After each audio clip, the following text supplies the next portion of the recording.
제가 담임 목사님께서 말씀해 주실 때 교사 세미나라 그래가지고 제가 정말 교사분들을 위한 그런 세미나 또 뭐 강의라 하면 너무 딱딱하고 그렇죠?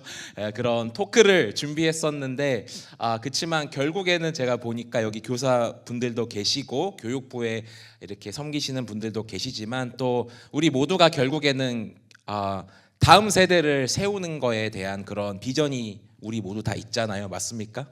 네, 그래서 다음 세대를 우리가 어떻게 잘 세워 나가야 하는지에 대해서 한번 생각해 보고 교사이신 분들께서는 교사의 입장으로 생각해 봐 주시고 장로님들 또 권사님들 또 집사님들 또 여기 부모이신 분들도 부모님이신 분들도 많이 계실 텐데 그런 여러분들 하나님께서 여러분들을 보내신 그곳에 어떤 목적과 또 각자의 환경 속에서 오늘 우리가 정말 다음 세대를 어떻게 잘 키워나갈 수 있고 또 어떻게 그들을 섬겨야 되고 또 하나님께서는 지금 여러 곳에서 다음 세대를 이야기하고 있는데 저도 참 답이 뭔지 잘 모르겠습니다. 사실 모르겠어서 이런 세미나 할 때마다 사실 부담이 좀 돼요.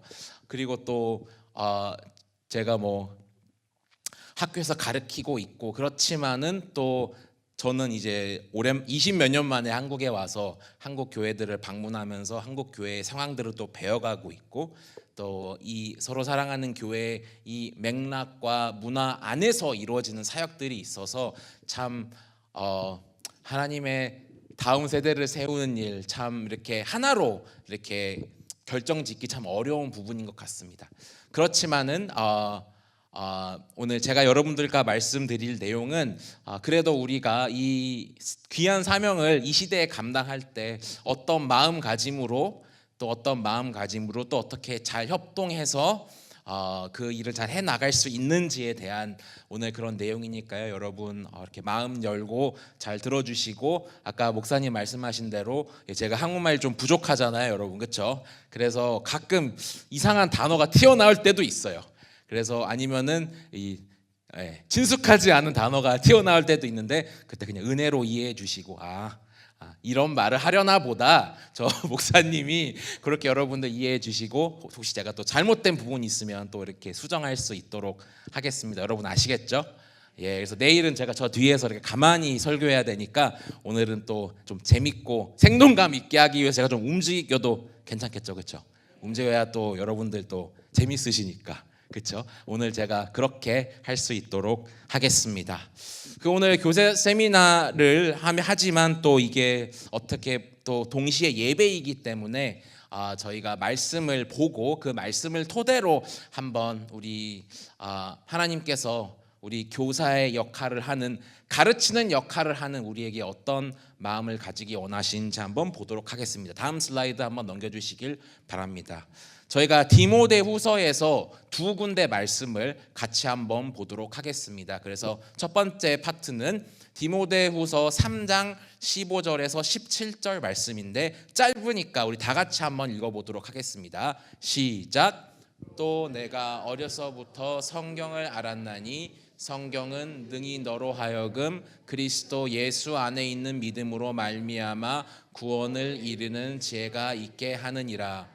모든 성경은 하나님의 감동으로 된 것으로 교훈과 책망과 바르게 함과 의로 교육하기에 유익하니 이는 하나님의 사람으로 온전케 하며 모든 선한 일을 행하기에 온전케 함이니라. 아멘. 자, 그럼 우리 다음 구절 한번 보겠습니다. 요 두 번째는 1장에서 같은 디모데후서 1장의 5절부터 7절 말씀입니다. 다시 한번 읽어보도록 하겠습니다. 시작. 이는 내 속에 거짓이 없는 믿음이 있음을 생각함이라. 이 믿음은 먼저 내 외조모 로이스와 내 어머니 유니게 속에 있더니 내 속에도 있는 줄을 확신하노라. 그러므로 내가 나의 안수함으로 내 속에 있는 하나님의 은사를 다시 부릴 듯 하게 하기 위하여 너로 생각하노니 하나님이 우리에게 주신 것은 두려워하는 마음이 아니요 오직 능력과 사랑과 절제하는 마음이니 아멘. 아멘. 아멘입니다. 오늘 디모데후서의 내용을 통해서 디모데의 이야기, 바울의 어린 동역자 디모데의 이야기를 통해서 우리가 오늘 저희가 알아가고자 하는 것들 한번 생각해 보았으면 좋겠습니다.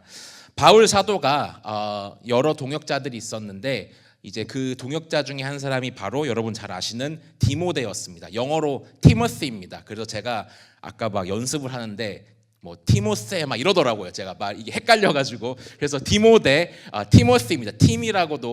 팀이란 이름이 디모데에서 나왔는데 이제 디모데에 관한 이야기를 제가 하려고 합니다.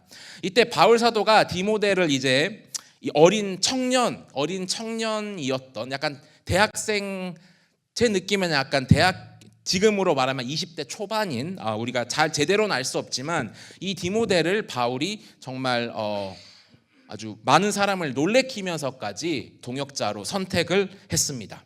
선택을 한다고 했는데 그때 이제 많은 사람들이 초대교회에 있었는데 그때 많은 사람들이 의문을 품었어요. 아니 왜 이렇게 잘 성장하고 잘 배웠고 훈련 받은 어른들이면서 동시에 바울과 동역할 사람들이 있는데 왜 이 어린 친구를, 이 아직 잘 모르는 핏덩이 같이 어린 친구를 왜 바울이 선택하려 하나라는 이런 웅성웅성이 이 초대교회 공동체에 있었습니다.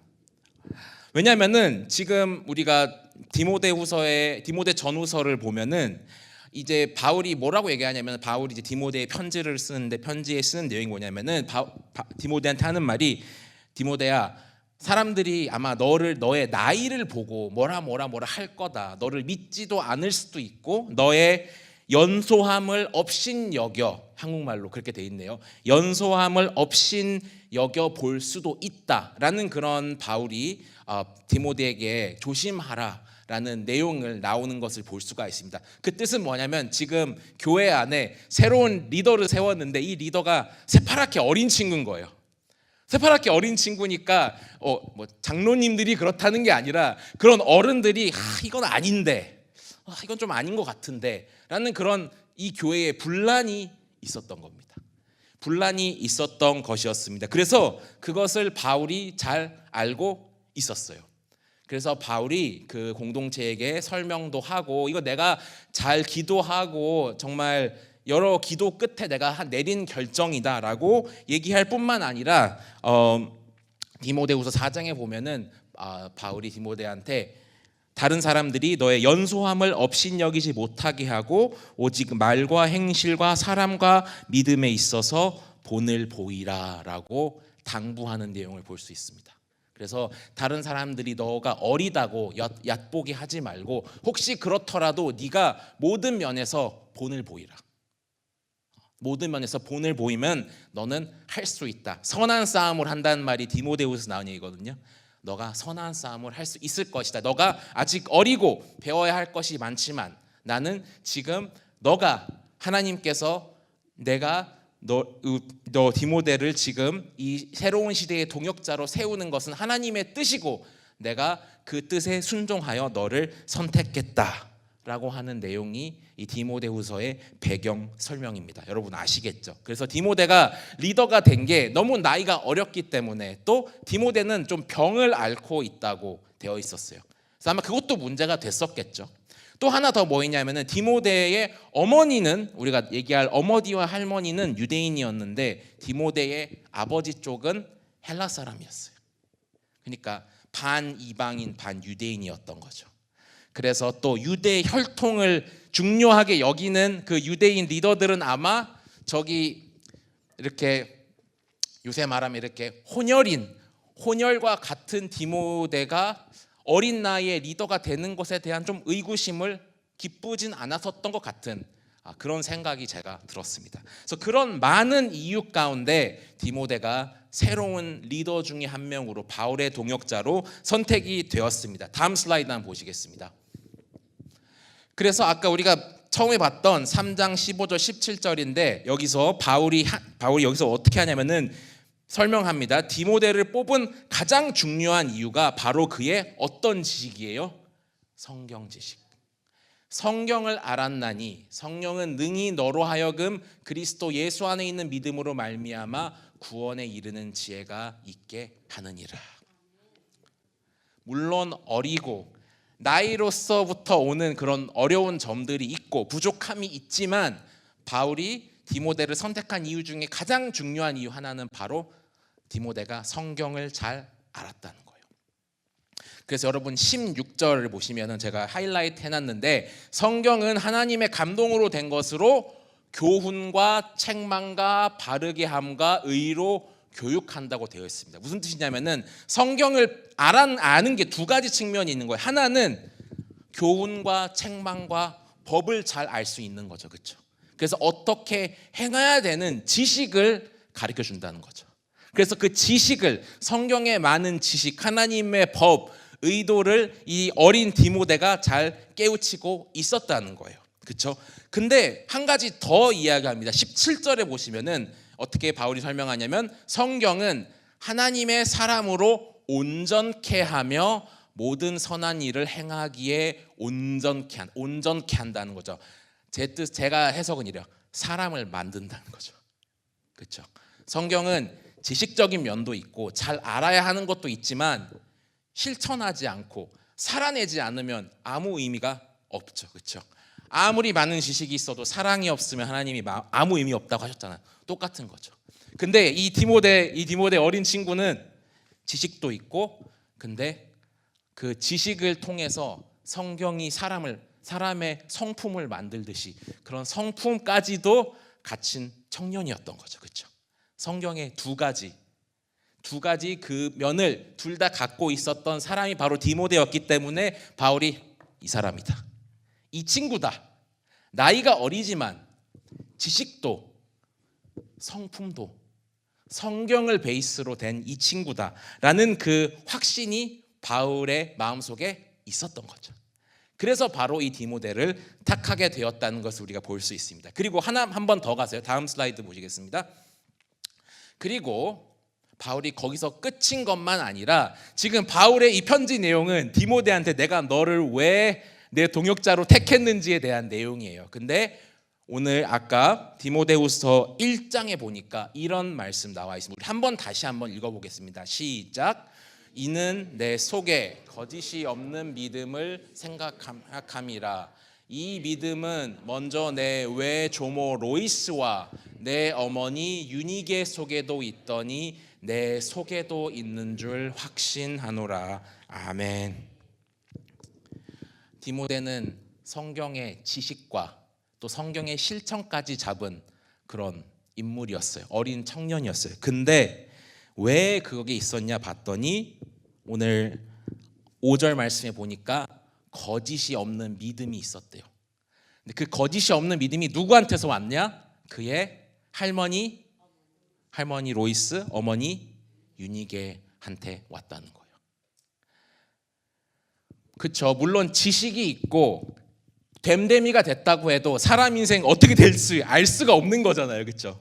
그래서 아마 그 교회 어른들이 이 디모데 좀 어린데 좀 지켜봐도 될 텐데 라는 그런 고민을 하셨던 거죠. 하셨는데 오늘 바울이 한 번 더 쐐기를 봤습니다. 내가 이 디모데가 나의 좋은 동역자가 될 수 있다 확신하는 그 가장 큰 이유, 가장 제일 중요한 이유는 바로 그의 안에 거짓 없는 믿음이 있는데 그 믿음이 누구한테 왔다고요? 그의 할머니와 어머니한테 왔다는 거예요. 바울이 이것을 가장 1장에 딱 이야기하고 있어요. 이 친구의 믿음의 역사를 봐라. 흐름을 봐라. 이 어머니가 가진, 이 할머니가 가진 그 신앙이 이 친구 안에도 있다.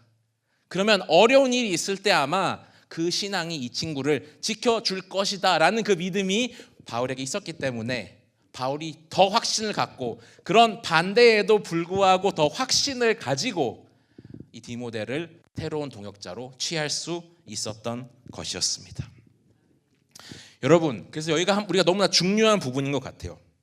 바울이 디모데란 한 인물을 보고 물론 그의 지식과 그의 배경과 또 왜냐하면 다양한 문화를 알았기 때문에 더 선교에 중요한 인물이었을 거예요. 그렇죠? 몸은 좀 약할 수 있지만 조금 아마 성격이 약간 좀 이렇게 수줍음이 많았던 것 같아요. 디모데가 그랬던 것 같은데, 그럼에도 불구하고 이 어린 나이에 바울이 그의 성품과 신앙을 보았지만 더 깊게 나아가서 그 디모데라는 인물을 지탱해 주고 있는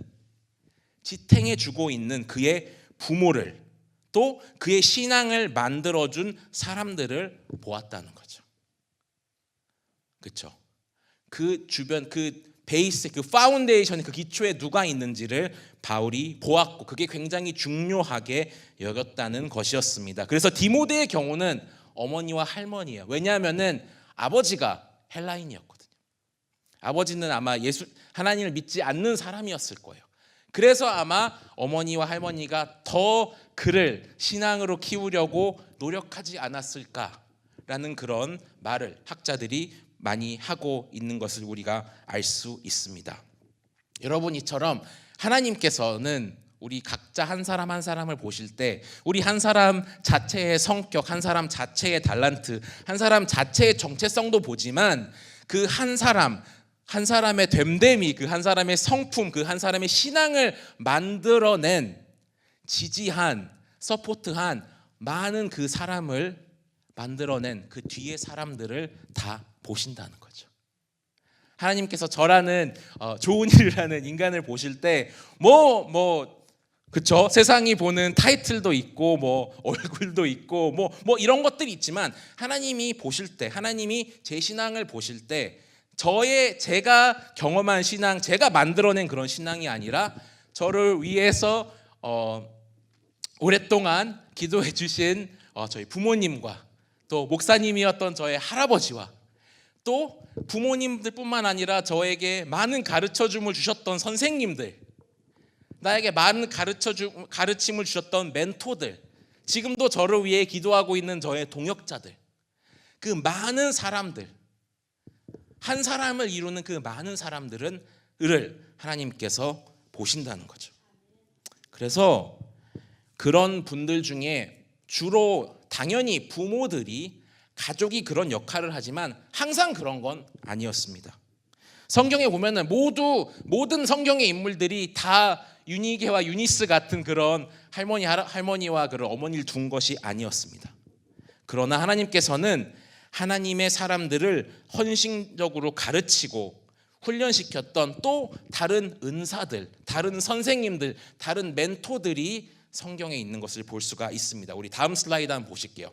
한번 여러분들 잘 아시는 그런 인물들입니다. 인물들을 보면은 다 우리 성경의 주요 인물들이 다 아브라함 같은 아버지가 있었던 게 아니에요. 다 배경은 다른 거니까요. 그렇죠? 그렇지만 하나님은 한 사람을 세우기 위해서 여러 사람들을 때에 맞게 보내서 성장시키시고 그의 믿음을 형성시키는 것을 볼 수가 있습니다. 그렇죠? 바울이 이제 선생님이었죠. 바울이 유명한 뛰어난 지도자였기 때문에 디모데, 디도, 누가, 실라, 브리스길라, 아굴라와 같은 이 사람이 이 바울이 새로운 이 초대교회 리더들을 세우는 그런 선생님의 역할을 했습니다. 모세도 그렇습니다. 모세도 이스라엘의 위대한 지도자였기 때문에 그의 대를 이었던 여호수아와 그 많은 백성들을 멘토하고 가르치는 역할을 감당했었고, 사무엘은 또 선지자로서 이스라엘의 초기 왕들, 이 부족했던 사울을 비롯해서 다윗 왕까지 그 왕들을 지도하고 하나님이 이런 걸 너에게 원하신다라고 하는 그런 역할을 해왔었던 거죠. 그리고 엘리야와 엘리사는 여러분 잘 아시지만 같은 사람이 아닙니다. 같은 사람이 아니고 엘리야의 멘티가 엘리사였고, 또 에스라와 느헤미야는 포로기에서 귀환한 공동체들을 세우는 선생의 역할을 했었고, 또 여러분 잘 아시는 것처럼 우리 예수님께서도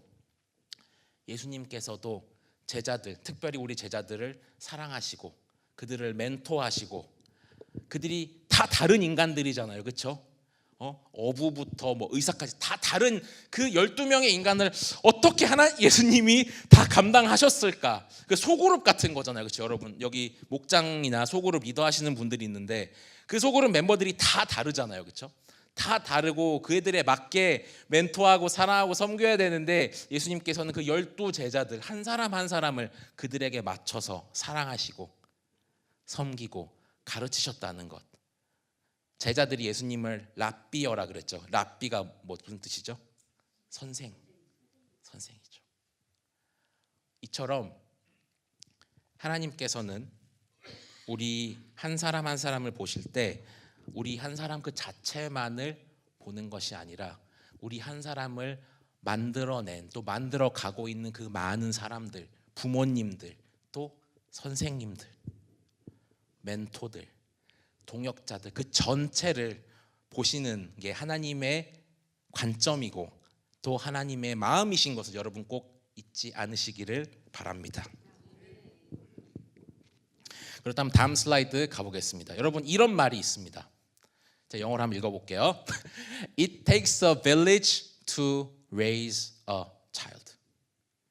It takes a village to raise a child. 제가 한국말로 번역해 보니까 한 아이를 키우려면 온 마을이 필요하다. 이런 한번 한국에 이런 속담 같은 게 있나요? 있습니까? 네, 감사합니다. 아마 있을 것 같았는데 제가 몰라가지고 그렇죠? 한 사람을 키우기 위해서는 온 동네 사람이 다 필요하다는 거죠, 그렇죠? 그렇죠. 지금은 물론 현대 사회에서는 좀 어려운 일일 수도 있지만, 그렇죠? 한 아이를 키우려면 온 마을이 필요하다라는 게 미국에서 또 여러 문화에서도 나오는 그런 어떤 중요한 지혜입니다, 그렇죠? 그러면 제가 요거를 바꿔봤어요. 다음 슬라이드로 갈게요. It takes a whole church to raise a child. 우리 다 같이 한번 한국말로 읽어보겠습니다. 시작. 한 아이를 키우려면 온 교회가 필요하다. 아멘. 한 사람을 하나님께서 성장시키기 위해서는 우리 온 교회, 우리 장로님들, 목사님들부터 장로님, 권사님, 집사님들, 우리 주일학교 선생님들, 또 형 누나들, 친구들, 동생들까지 하나님께서는 그 모든 공동체를 통해서 우리 물론 부모님들이 가장 큰 역할을 하시죠, 그렇죠? 그렇지만 부모님 혼자 우리 자녀를 키우긴 너무나 제가 부모가 아니라서 잘 모르는데 어렵다고 하시더라고요, 그렇죠? 그렇다면은 우리 모두가 한 아이, 한 사람 한 사람을 하나님께서 원하시는 자녀로 키우기 위해서는 우리가 다 같이 동역을 해야 한다는 거죠. 아멘. 왜냐하면은 한 사람이 혼자 키우는 게 아니니까 우리 다 같이 협동하며 기도하며 온 교회가 한 사람을 하나님께서는 한 양을 찾으시잖아요, 그렇죠? 그런 마음을 가지고 우리 교회가 우리 자녀들을 키우고 그들을 사랑하는데 중요한 역할을 해야 할 거라 우리 믿습니다. 그러면 다음 요거 한 번만 보겠습니다. 여러분 바울의 마을이라고 했어요, 제가. 한 사람이 성장하는데 마을 하나가 필요하다고 했으니까 이 바울이란 우리 사도 바울의 삶을 보았을 때 바울도 아주 큰 마을이 왜냐면 워낙 똑똑하신 분인데 과거가 있는 분이잖아요, 그렇죠? 과거가 좀 그렇잖아요. 과거가 교회에 오면 안 될 친구예요, 사실, 그렇죠? 그래서 죄송합니다, 바울 사도 죄송하지만 그런 인간을 그런 아주 똑똑하지만 아주 못돼 먹은 그 인간을 하나님이 키우시려고 바울의 삶에 여러 사람들을 보내주셨다는 거죠. 여러분 알고 계시죠, 그렇죠? 예를 들어서 스데반 집사님께서 이 돌에 맞아 죽임을 당하셨을 때 바울은 어느 쪽에 있었습니까, 여러분? 그 돌 던진 애들 중에 한 명이었죠. 그렇죠? 이때는 바울하고 스데반이 관계가 있을 때가 아니었어요. 스데반이 돌에 맞을 때 그 돌에 맞아 스데반을 죽이려고 했던 그쪽에 있었던 가장 앞장섰던 친구가 누구예요? 바로 바울이었습니다. 그렇지만 지금 우리가 바울의 삶을 돌아보니까 그때 하나님이 스데반을 사용하셔서 그 사건을 사용하셔서 나중에는 바울이 우리가 잘 아는 사도의 바울에까지 되도록 그 사건을 사용하신 거죠. 스데반을 사용하셨던 거죠. 그때 바울은 알았을까요? 몰랐겠죠. 내가 스데반 같은 사람이 될 것이다, 아니면 내가 스데반 같은 사람의 죄송합니다, 저런 미친놈의 마음을 내가 이해할 것이다 라고는 아마 바울은 그때 상상하지 못했을 거예요. 근데 지금 되돌아보니까 하나님께서는 스데반이라는 인물, 특별히 그의 죽음을 사용하셔서 바울의 마음에 씨를 뿌리신 거죠. 그렇죠? 그때까지도 바울은 이 기독교인들 다 잡아 죽여야 돼 라고 그렇게 생각했던 사람이었어요. 그리고 보니까 아나니아는 이제 바울이 예수님을 만나서 이제 눈이 멀었을 때, 그때 바울이 예수님을 잘 만나서 하나님의 사람으로 될 수 있도록 도와준 사람이 아나니아였고, 또 바나바라는 사람도 있죠. 바나바는 이 바울이 좀 센 캐릭터잖아요, 그렇죠? 바울이 좀 센 인물이었어요. 그러니까 좀 센 인물이었는데 그가 조금 세고 아직 조금 이 엣지가 좀 날카로웠던 이제 초짜 리더였을 때 하나님이 바나바 같은 이 성품 좋은, 제가 별명이 바나바입니다. 그래서 저같이 성품 좋고 잘 들어주는 그런 친구를 보내주셨죠.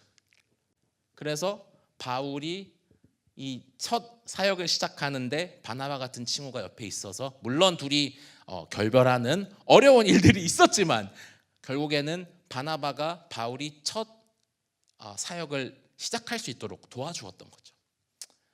그리고 바울에게 성경을 가르쳤던 가말리엘도 있고, 바울을 믿고 처음 파송해 주었던 안디옥 교회의 공동체도 있고, 그리고 나중에 결국에는 바울이 성장하여서 디모데와 디도 같은 후배를 돌보며 형성된, 이제 자기가 이제 정말 이제는 돌려주는 역할을 하게 되는 일을 하는 것을 우리가 볼 수 있습니다. 여러분, 이처럼 한 사람을 키우기 위해서는, 한 사람을 성장시키기 위해서는 하나님은 여러 사람들을 때에 맞게 시대에 따라 하나님의 완벽한 타이밍 가운데 사용하셔서 한 사람을 하나님의 자녀로, 또 하나님의 리더로 세우신다는 것을 여러분 꼭 믿으시기를 바랍니다.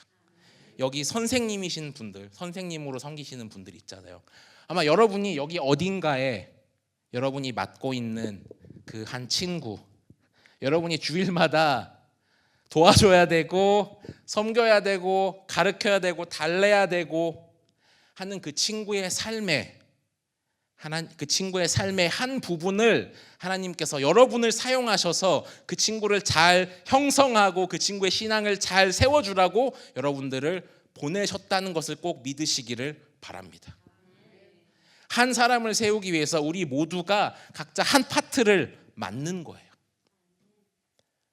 맡아서 우리가 주어진 일을, 만약에 유치부의 선생님이시라면 딱 그 유치부, 그 너무나 중요한 시간 가운데 우리가 하나님께서 나에게 맡겨주신 그 자녀를 힘들지만, 아주 힘들지만 최대한으로 사랑으로 믿음으로 잘 가르치고 사랑해주고 하나님의 약속을 알려주고, 그리고 최선을 다한 후에는 이제 그때는 유치부 다음이 뭐죠? 아동부로 넘겨주는 그런 아름다운 동역이 여러분 이어져야 하는 것입니다. 여러분 아시겠죠? 그러니까 저렇게 생각하면 저도 이제 제가 대학교 졸업을 하고 사실 제 첫 직장이 선생님이었습니다. 제가 완전 문과예요. 그래서 수학, 과학을 하지 못해서 그때는 제가 신학교 콜링이 많이 없어서 가지고 제가 전공한 게 역사를 전공했습니다. 역사 전공해서 할 수 있는 게 여러분 없잖아요, 그렇죠? 없어가지고 저희 아버님께서 그러면 그냥 선생님이라도 해봐라 그러셔가지고 제가 왜냐면은 이제 교회에서 자랐으니까 주일학교에서 이제 또 막 열심히 활동하는 그런 또 교회에서 훈련 받은 것 같고 어쩌다 보니까 제가 이제 첫 직장이 중학교 선생님이었습니다. 그래서 제가 이제 사회 과목을 미국 학교에서 중학교에서 가르치는 그런 역할을 했었고, 또 이제 제가 신학교 가서는 중고등부 사역을 한 7년 정도 했습니다.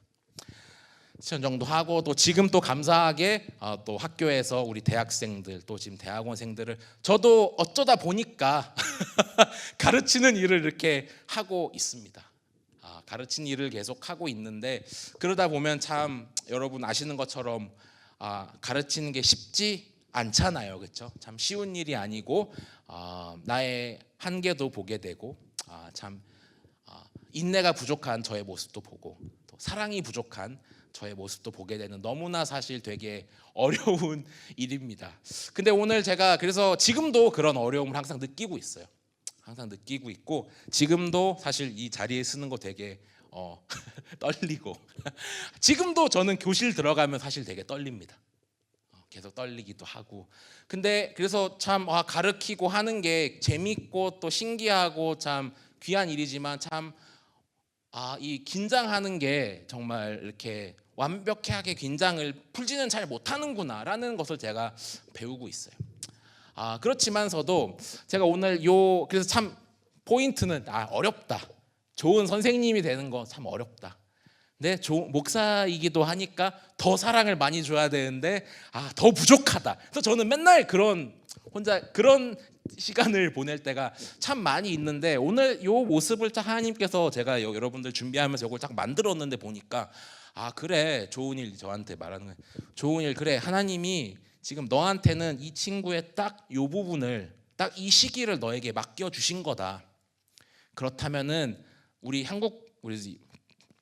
한국인들 또 기독교인들 우리 정말 모든 일에 최선을 다하시잖아요, 그렇죠? 모든 일에 120%를 이제 쏟는 그런 열정을 갖고 계신데, 근데 그 열정을 잘 가지고 나아가지면서도 그래 내가 지금 이 친구를 대학교 시기에 만나게 되었고, 그럼 나는 이 마을에 이 한 친구의 마을에 한 부분을 맡는 그런 선생이구나, 그런 목회자이구나. 그러면은 나는 그 부분에 최선을 다해야 되겠다. 다해야 되고 또 나 혼자만 하는 것이 아니라 주변에 있는 선생님들과 주변에 있는 교수들과 주변에 있는 목회자들과 주변에 있는 동역자들과 같이 일을 감당할 수 있으면 되겠다. 그러니까 전 좀 마음이 오늘 좀 나아지더라고요. 그래서 여기 계신 많은 선생님들 여러분, 또 여기 부모님들도 계신데 제가 다 여러분들의 고민과 여러분들의 고뇌와 그런 걸 다 알 수 없지만은 가장 중요한 것은 우리 다음 슬라이드 가시겠습니다. 제가 두 가지 말씀드리고 싶습니다. 사실 이게 제일 중요하니까 딴 거 다 잊어버리셔도 돼요. 요거 두 개만 우리 특별히 주일학교 교사 하시는 분들 기억하셨으면 좋겠습니다. 첫 번째는 이것입니다. 여러분들이 이 자리에 있기까지는 여러분들의 부모님과 교회 선생님들, 목회자들, 신앙의 동역자들과의 그들의 사랑과 기도가 있었고, 그 기도가 여러분을 지금도 지켜주고 있는 것을 꼭 기억하시기를 바랍니다. 내가 선생의 역할을 하기 전에, 내가 신앙인이기 전에, 내가 장로이기 전에, 내가 권사이기 전에 먼저 내가 이 자리까지 올 수 있도록 나를 가르쳐주고 나를 위해 기도해주고 나를 참아주고 나의 부족한 점을 눈 감아주고 무조건적으로 지지했던 그 많은 사람들의 기도와 수고 덕분에 내가 이 자리에 있구나를 먼저 우리가 기억을 해야 됩니다. 그거 기억하지 않으면 진짜 우리가 쉽게 말하는 번아웃이 오는 거예요. 내가 왜 이 자리에 있는지 잊어버릴 때가 있거든요. 근데 선생님으로서 제가 제일 많이 느끼는 게 뭐냐면 내 옛날에 선생님들이 참 많이 힘드셨겠다. 여러분 그런 생각 하시는지 모르겠는데 제가 그런 생각 많이 들거든요. 제가 이제 교수로 사역한 지는 5년이 지났는데 예전에는 제가 대학원생 때 박사 논문 쓸 때 여러분 아시지만 대학원에서는 이 교수들과 학생들의 사이가 좀 이렇게 좀 그렇잖아요, 그렇죠? 많이 어렵습니다. 근데 예전부터 제가 느끼는 게 교수님들이 답장을 안 해주시는 거예요. 나는 이걸 결제 받아야 되고 검사 받아야 되고 교수님이 무슨 생각하시는지를 알아야 내가 빨리 졸업을 하는데 우리 교수님들이 답장을 안 해주시는 거예요. 답장을 안 해주셔서 맨날 교수님들 그 연구실에 가서 이렇게 오시나 안 오시나 이렇게 맴돌기도 하고 맨날 그랬던 기억이 있어. 아니 왜 답장을 안 주는 거냐? 답장을 안 주나? 그래 고민했었는데 제가 지금 똑같은 자리는 아니지만 이제 제가 교수가 돼 보니까 왜 그런지 알겠어요. 답장하기 너무 힘들어요.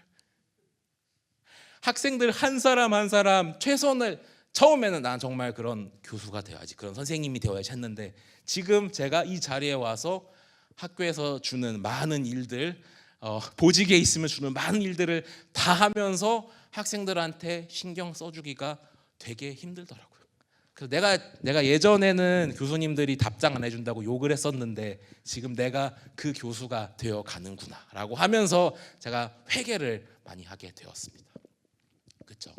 결국에는 내가 이 자리에 오기까지 나를 위해서 지지해주고 완벽하진 않았을지 몰라도 나를 위해 지지해준 그 어떤 나의 삶에 있었던 그 주일학교 선생님 한 분 때문에, 나를 믿고 나를 세워준 그 목사님 때문에, 나에게 응원해 주신 그 권사님 한 분 때문에 내가 이 자리에 있구나.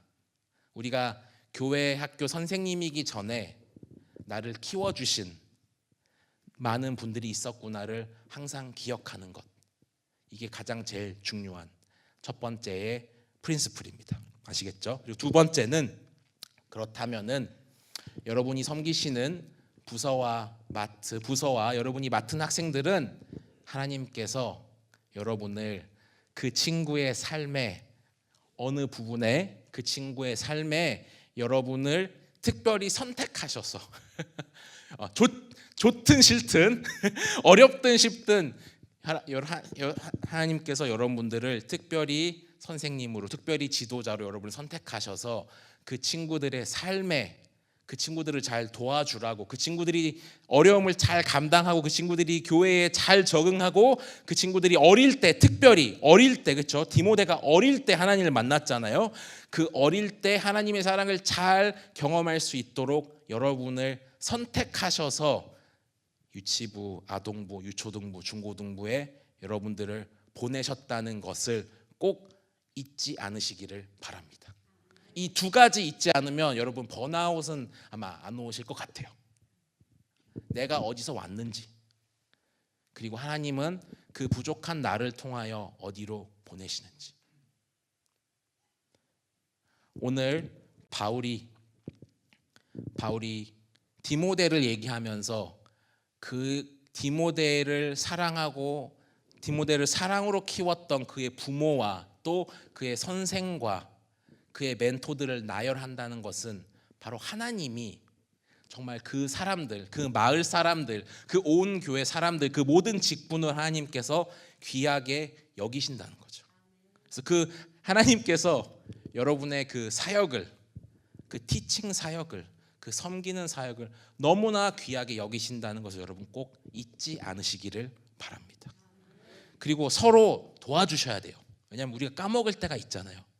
그래서 선생님들끼리 기도해 주실 때도 꼭 우리가 이 소명, 하나님이 주신 사명을 잊지 말자, 잘 감당하자, 잘 도와가자, 우리가 같이 하는 거다, 혼자 하는 게 아니다 라는 그런 사역의 환경을 우리 귀한 또 우리 교육부 전도사님들과 또 우리 선생님들, 또 우리 지원하시는 장로님들, 권사님들이 그 환경을 잘 만들어 주셨으면 좋겠습니다. 그 두 가지를 꼭 기억하셨으면 좋겠고, 그럼 마지막으로 제가 여러분들께, 그렇다면은 이 디모데가 가지고 있다고 바울이 얘기한 거짓 없는 믿음, 영어로는 sincere faith라고 합니다. 이 거짓 없는 믿음을 다음 세대에겐 어떻게 우리가 가르쳐 줄 수 있을까요? 저도 질문은 저렇게 써놨는데 내가 과연 질문할 수 있을까, 대답할 수 있을까라는 고민을 했는데, 제가 제 부족한 연구와 또 저의 사역의 경험에 빗대어서, 또 제가 또 요새 한국 교회들을 많이 방문하고 있어요. 방문하면서 배운 것을 토대로 한번 얘기해 드리고, 여기서 맞추는 것이 아니라 이젠 여러분들께서 어떻게 적용할 건지 또 생각해 보셔야 되는 것 같아요. 그래서 제가 다 안다는 게 절대 아닙니다. 왜냐하면 모든 교회마다 역사가 다르고 환경이 다르기 때문에, 또 아이들이 다르기 때문에 그렇지만 어떻게 우리가 다음 세대에게 거짓 없는 믿음을 가르쳐 줄 수 있는지 한번 제가 세 가지 크게 얘기하고 마치도록 하겠습니다. 첫 번째, 우리 1번 읽어보겠습니다. 시작. 우리가 먼저 거짓 없는 믿음을 가져야 합니다. 아멘. 쉽게 말해서 디모데가 거짓 없는 믿음을 가지게 된 거는 그의 할머니와 그의 어머니가 거짓 없는 믿음을 어떻게 해요? 갖고 있었기 때문입니다. 그렇죠? 갖고 있었기 때문에 물론 말로, 성경으로, 행동으로, 꾸짖음으로 가르친 것이 있겠지만은 우리 아이들은 배울 때 그냥 보고 부모님이 어떻게 하는지 보고 선생님이 어떻게 하는지 그 행동을 보고 배우는 경우가 더 많거든요. 모르겠어요. 여러분 한번 생각해 보시면 제가 어렸을 때 기억하는 것들은 사실 아주 어릴 때에는 목사님이 어떤 말씀을 하셨는지 아니면 우리 유초등부 선생님들이 저한테 뭘 가르쳐 주셨는지는 사실 정확하게 기억이 나지는 않아요. 어떤 설교를 하셨었는지 막 어릴 때는 다 기억을 할 수가 없어요. 근데 제가 기억하는 건 있어요. 제가 기억하는 건 한 유초등부 제가 한국에서 이제 5학년 때까지 한국에서 교회를 다녔었는데 제가 이제 어릴 때 유치부 때였던 것 같아요. 유치부 때 제가 서울에 있는 교회를 다녔었는데 그때 임경자 집사님이라고 계셨어요. 네, 임경자 집사님이라고 계셨어요. 그분 지금 얼굴이 떠올라요. 얼굴이 떠오르는데 근데 그분이 저에게 어떤 말씀을 막 해주시고 성경 말씀을 읽고 뭐 그런 건 사실 기억이 나지 않아요. 근데 그분이 저한테 해주신 게 뭐냐면은 그분이 항상 주일에 저를 위해서 간식 하나를 꼭 가져다 주셨어요. 여러분 대단하죠, 그렇죠? 거짓말이 아니에요, 정말이에요. 임경자 집사님, 권사님 되시고 또 암으로 돌아가셨는데 제가 기억할 수 있는 한 항상 저를 위해서 과자 하나, 뭐 제가 왜 특별히 좋으셨는지 잘 모르겠어요. 그렇지만 그 임경자 집사님, 권사님께서 항상 과자 하나를 저한테 주일마다 주셨어요. 주일마다 주셨어요. 정말 지금 너무 죄송한 건데 제가 그때 지금도 먹는 걸 좋아해서 제가 그때 감자칩을 되게 좋아했던 것 같아요. 어릴 때 이제 그래 눈이 막 뜰 때잖아요. 초등학교. 그래서 감자칩을 사오셨으면 좋겠다 그런 생각을 맨날 했어요. 제가 감자칩이나 초콜릿을 주셨으면 좋겠다 했는데 가끔 이 어른이시니까 양갱을 갖다 주셨어요. 연양갱을 주시면서 근데 제가 뭐 막 저도 막 그런 물론 막 그때 싫은 티를 좀 냈던 것 같아요. 집사님 연양갱 말고 그때 지금도 양갱을 안 먹어요. 제가 양갱 안 먹는데 양갱 말고 뭐 감자칩이나 초콜릿 같은 거를 사주셨으면 좋겠어요 라고 했던 기억이 나고 또 저희 형이 그걸 항상 부러워했어요. 그래서 야 뭐 오늘은 뭐 받았니? 막 이러면은 주일날 이제 저희 부모님이 막 성가대하고 하루 종일 교회 저녁 예배까지 계시니까 맨날 교회에서 기다렸는데 그때 막 먹고 형이랑 같이 먹었던 기억이 납니다. 그리고 제가 4학년 5학년 때인가 그분이 이제 암 투병하시고 하늘나라 가셨어요. 가셔서 지금 제가 이제 거의 30대 후반인데 근데 저의 어린 시절 제가 교회에서 보냈던 시절을 기억하면은 우리 임경자 집사님 생각만 나요. 그때 저한테 매일 지금도 다는 기억 안 나지만 이렇게 뭐 하나를 들고 오시면서 저한테 주던 기억이 나거든요. 전 기다렸고. 근데 그때 정말 이렇게 조건 없이 그냥 좋아서 제가 귀여워서 주시던 그 집사님의 사랑은 제가 지금도 기억하고 있는 거죠.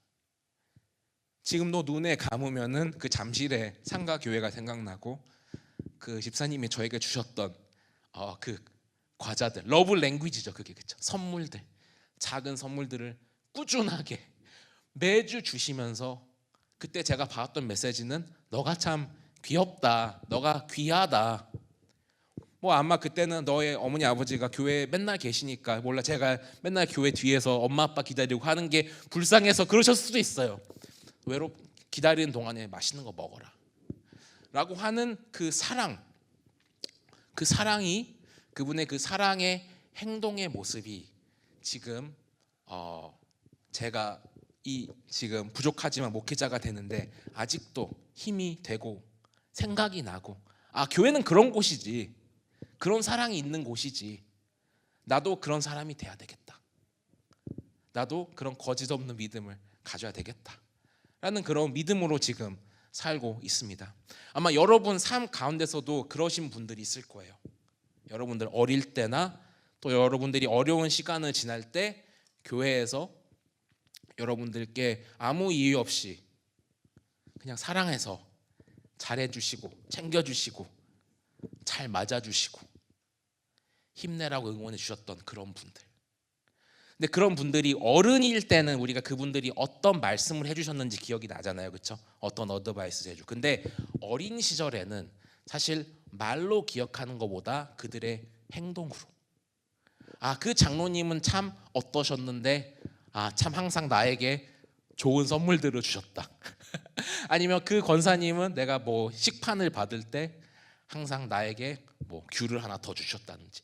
아이들은 그렇게 기억하거든요. 그런 구체적이진 않지만 그들의 받았던 사랑의 기억이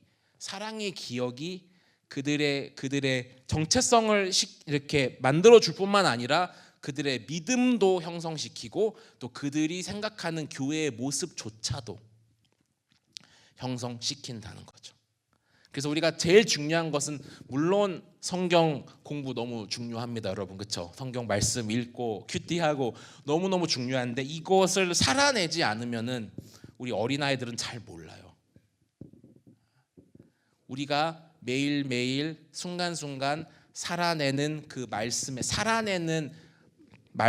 매 순간 살아내는 삶을 살아갈 때 우리의 자녀들이, 또 우리가 가르치는 학생들이 여러분들의 그 행동을 보고 하나님을 만나게 될 것입니다. 그래서 우리가 먼저 그런 믿음을 가지면 그 믿음이 흘러나오고, 제 생각에는 좀 조심스럽긴 한데 21세기의 전도는 그렇게 돼야 한다 생각해요. 저는 이제는 물론 제가 올 때 용산역 가니까 이렇게 예수천당 이러신 분들도 계셔요. 그것도 뭐 그분들의 마음을 우리가 어떻게 할 수는 없는 거예요. 그렇지만 이제는 우리가 누구에게 참 이렇게 복음을 바로 전하는 것도 참 어려운 시대거든요. 그렇다면 우리가 다른 방법들을 생각해 봐야 되는데 결국에는 우리가 관계에서 이루어져야 되거든요. 그 뜻은 뭐냐면은 우리가 거짓 없는 믿음으로 우리의 자리에서 최선을 다해 살아갈 때 우리 주변에 있는 사람들이, 특별히 하나님을 모르는 사람들이 여러분 안에 있는 하나님을 보고, 그리고 그들이 하나님께 관심을 갖게 될 겁니다. 그게 제가 믿는 21세기 더 나아가 지금으로 이제 시대에 와야 되는 전도인 것 같아요. 물론 우리가 복음을 딱 전할 준비도 돼야 됩니다.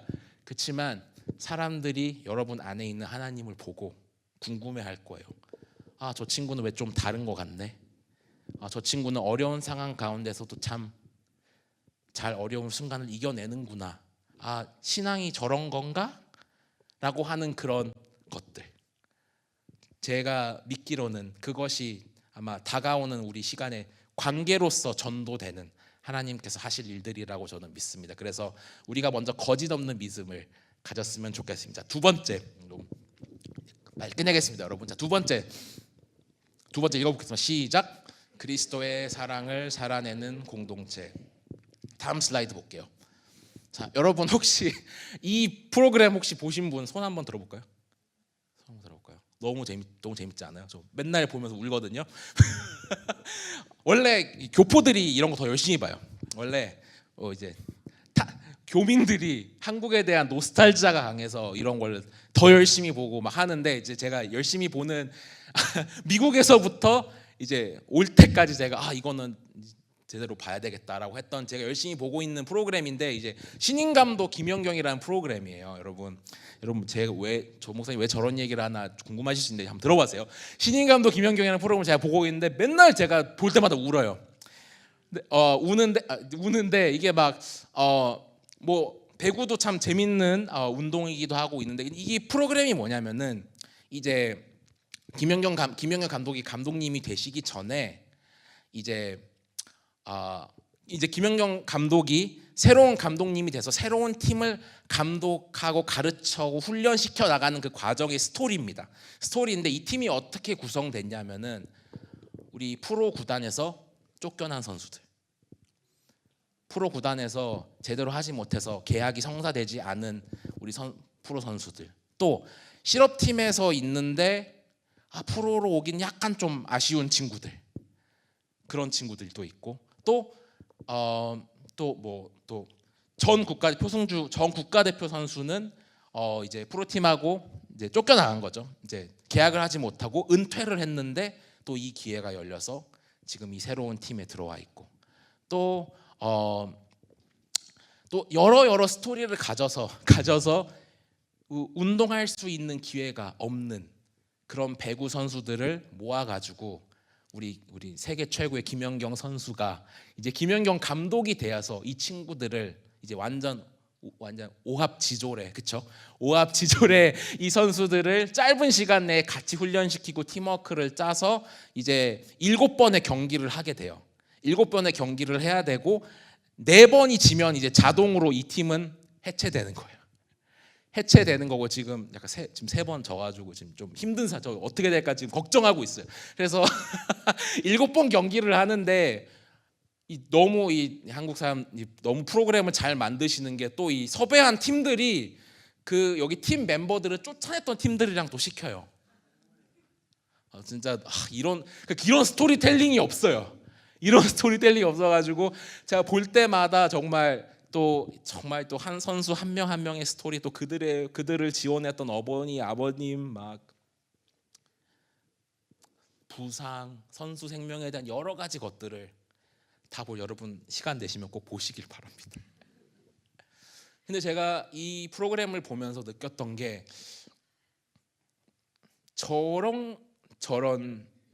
그래서 저 팀 이름이 원더독스예요, 여러분. 근데 언더덕이라고 하면은 이제 미국 영어로 언더덕이라 그러면은 이제 약간 깍두기 같은 팀, 언더덕 이러면은 약팀을 언더덕이라 그래요. 언더덕이라 그래서 그걸 바꿔서 원더독이라고 하는데 이 원더독의 모습을 보니까 각자 참 어려운 스토리 있고 각자 어려운 스토리 있는데 정말 배구를 사랑하고 하는데 뛸 기회는 없고 그 여러 가지 감정들이 있는데 그 감정들을 서로 돕고 이겨내면서 이제 하나하나 한 명 한 명씩 일어나가고 이제 2번도 승리했어요. 2번 승리를 했어요. 겨우겨우 해 나가고 있는데 제가 보니까 이게 정말 이런 게 우리 교회가 해야 될 일이 아닌가라는 생각이 들었어요. 왜냐하면 여러분 지금은 교회가 아직까지도 여러 가지 일들을 감당하고 있지만 이제는 교회 밖에서도 예전에는 교회가 여러 가지 일들을 감당해서 많은 사람들이 교회로 모일 수밖에 없었는데 지금 우리가 살아가고 있는 21세기는 교회 밖에서 일어나는 일들이 더 재밌고 또 더 지식을 얻고 싶으면은 교회보다 더 잘하는 학교가 있고 재미를 얻고 싶으면은 더 재미를 줄 수 있는 다른 곳들이 있기 때문에 교회로 사람들이 오기가 참 힘든 시기입니다. 맞죠, 여러분? 참 힘든 시기입니다. 참 힘든 시기인데 그러면은 교회는 도대체 뭘 해야 될까라는 제가 생각을 많이 했고, 물론 우리 여기 목회자님들도 계시고 우리가 다 고민하는 부분인데, 근데 지금 같이 이런 시대에 교회 말고 갈 곳이 많은 시대인데 또 지금 세상은 많이 아파요. 많이 아프고 어려운 사람들이 많고 꼭 좋은, 이게 좀 어려운 주제이기도 하지만 지금 한국에는 한국의 유명한 한국은 요새 K-팝도 유명하지만 전 세계적으로 한국에는 이제 직접 목숨을 이렇게 테이크하시는 이 자살률이 제일 높은 나라 중에 하나이기도 하고, 많은 사람들이 기독교인이건 또 기독교인이 아니고 많은 사람들이 마음 심적으로 아파하고 어려워하는 그런 시대에 살고 있는데, 또 근데 또 정말 이런 시기를 살고 있는데, 뭔가 저 신인감도 김연경 팀을 보니까 저게 뭔가 저런 모습이 좀 부족한 사람들, 소위 세상에서 말했을 때 실패했다고 느낄 수밖에 없는 삶을 사는 그런 친구들, 뭔가 부족하다고 느낀 친구들, 사람들이 다시 한번 와서 교회에 와서 그들의 신앙이 회복되고 그들의 정체성이 살아나고 그들이 다시 한번 세상의 눈이 아니라 하나님의 눈으로 그들을 다시 바라보고 힘내서 다시 회복을 얻어서 세상으로 나갈 수 있도록 도와주는 딱 그 역할이거든요. 그래서 지금 저 팀에서 있다가 새로운 멘토링을 받고 새로운 힘을 얻어서 자신감이 생겨서 다시 프로로 돌아간 친구들이 있어요. 저 멤버들 중에. 뭐 그게 프로로 가는 게 꼭 목표라는 게 아니라 저 기회를 통해서 새로운 자신의 정체성을 알게 되고, 자기가 실패자로만 알았었는데 실패가 아니고 터닝 포인트다라는 말을 많이 하거든요, 프로그램에서. 저는 배구의 인생을 실패한 사람이 아니고 저는 이제 터닝 포인트를 맡고 있는 사람이다라고 한 선수가 얘기를 해요. 교회가 그런 역할을 해야 하지 않을까? 저는 정말 그렇게 생각합니다. 왜냐면은 계속 세상은 어려워질 거고 외롭고 고독하고, 고독이 나쁜 건 아니지만 외롭고 공동체가 필요한 사람들이 이제 더 생겨나거든요.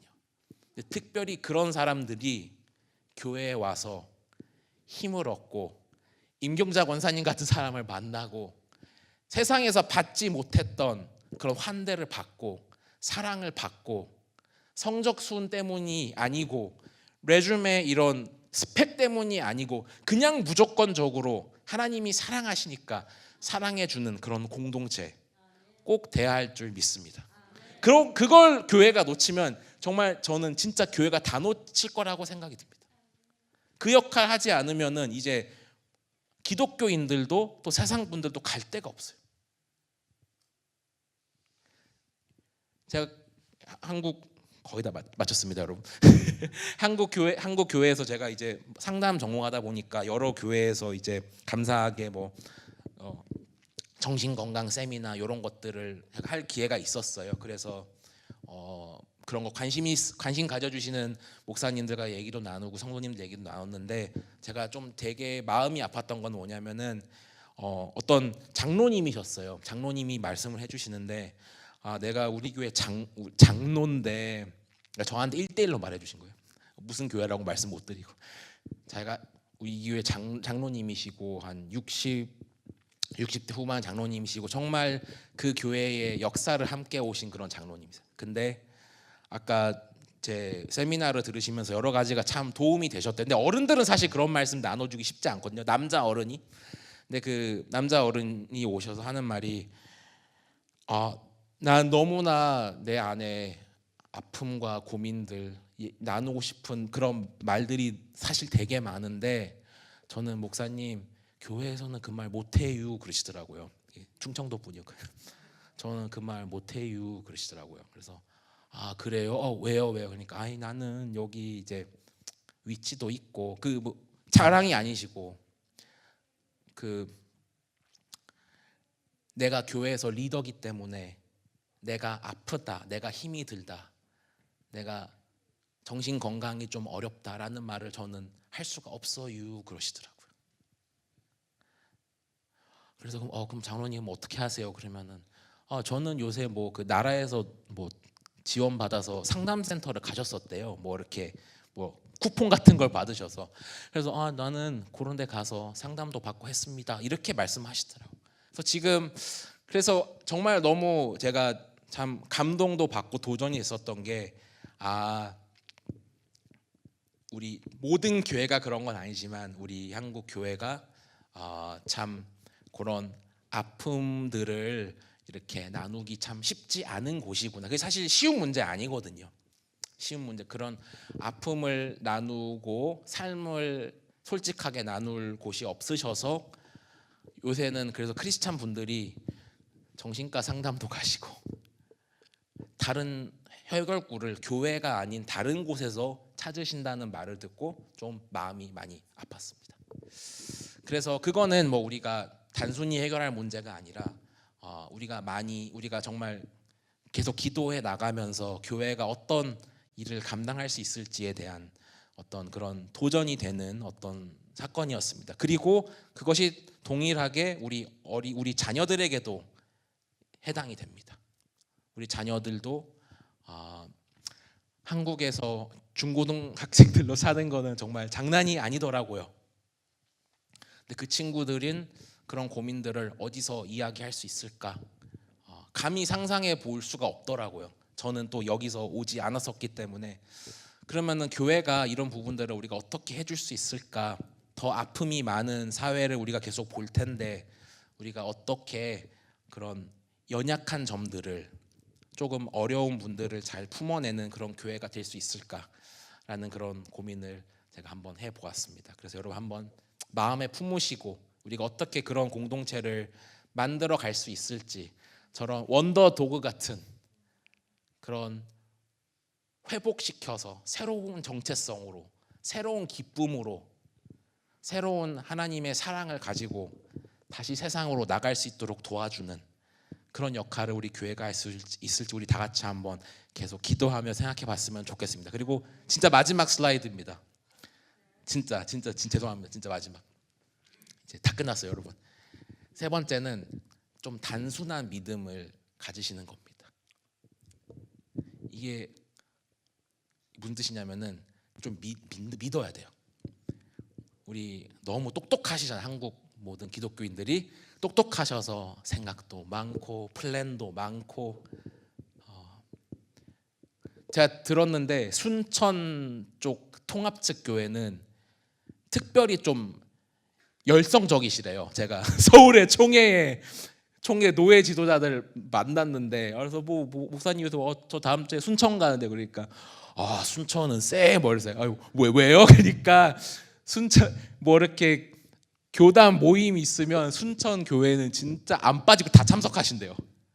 그만큼 교회 교육의 열성이 높은 약간 포항하고 순천이 장난 아니라고 막 서울보다 세다고 막 그렇게 열심히 하시더라고요. 너무 좋은 것 같아요. 진짜 너무 좋고 자랑스럽고 너무 멋있는 것 같습니다. 그렇지만 또 우리가 믿음의 영역에서는 우리가 굉장히 좀 단순해질 필요가 있는 것 같아요.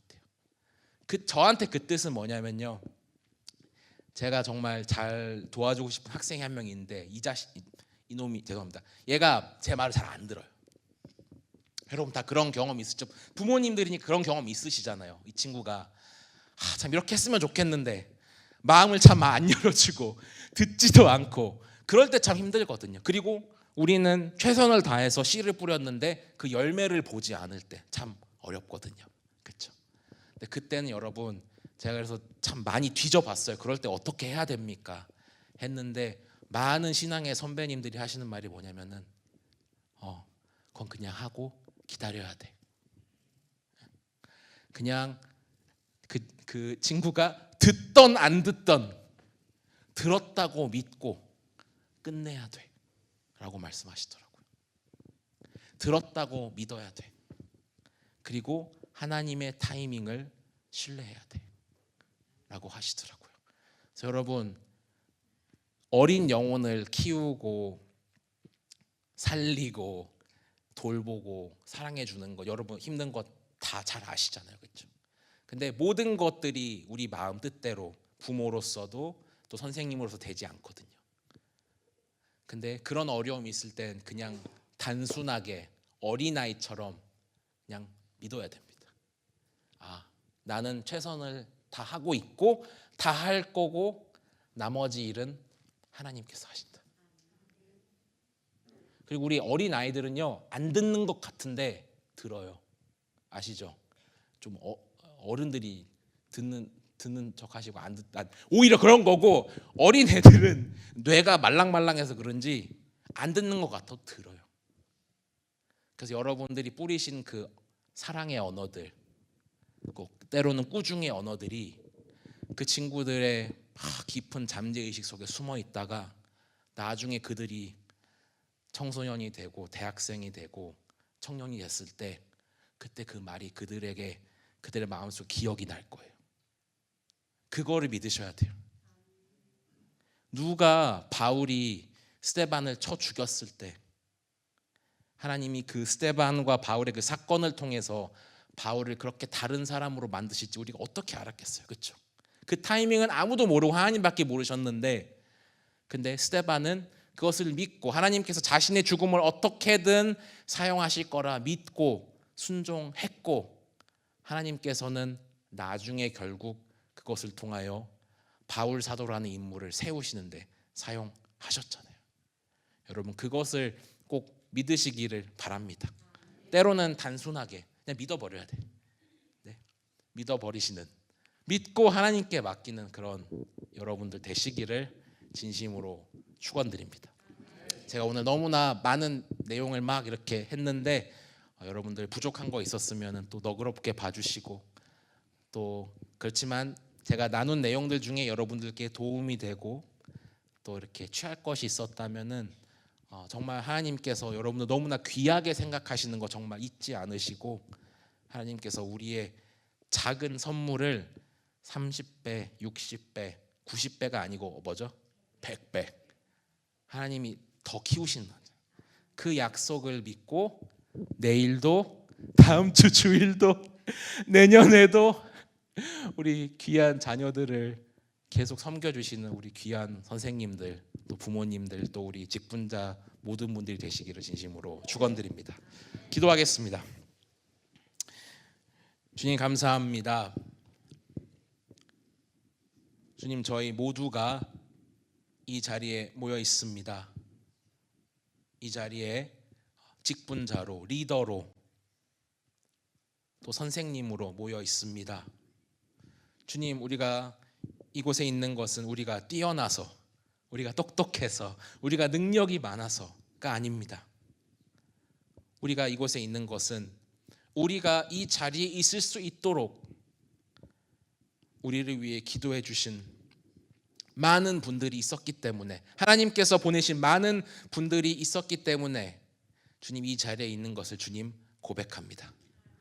주님, 우리가 우리가 걸어온 그 신앙의 여정들, 또 우리의 마을들, 그 한 사람 한 사람, 우리를 위해 아무 대가 없이 기도해 준 그 많은 분들을 기억하며 우리가 이 사명을 잘 감당할 수 있도록 주님 인도하여 주시옵소서. 주님, 또한 우리가 맡겨진 우리의 사역들, 우리 주님께서 맡겨주신 우리의 자녀들, 물론 쉽지 않지만 주님, 우리가 정말 진실된 믿음으로, 진실된 사랑으로 그들을 잘 섬기고 가르치고 이해하고 기다려주면서 정말 그들의 마음 깊은 곳에 정말 그 복음의 씨앗이 잘 자라날 수 있도록 주님 도와주시고, 그리고 주님께서 그 복음의 씨앗을 싹 틔우실 때에 주님과 우리가 그 싹 틔움의 열매의 시간을 보지 못하더라도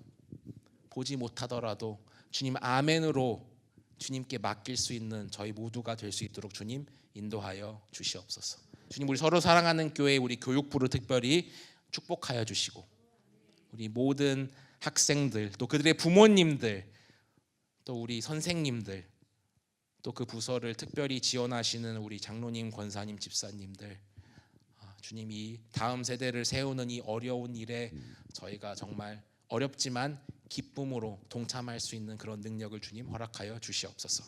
감사를 드리며 사랑이 많으신 우리 주 예수님의 이름 받들어 기도드렸습니다. 아멘.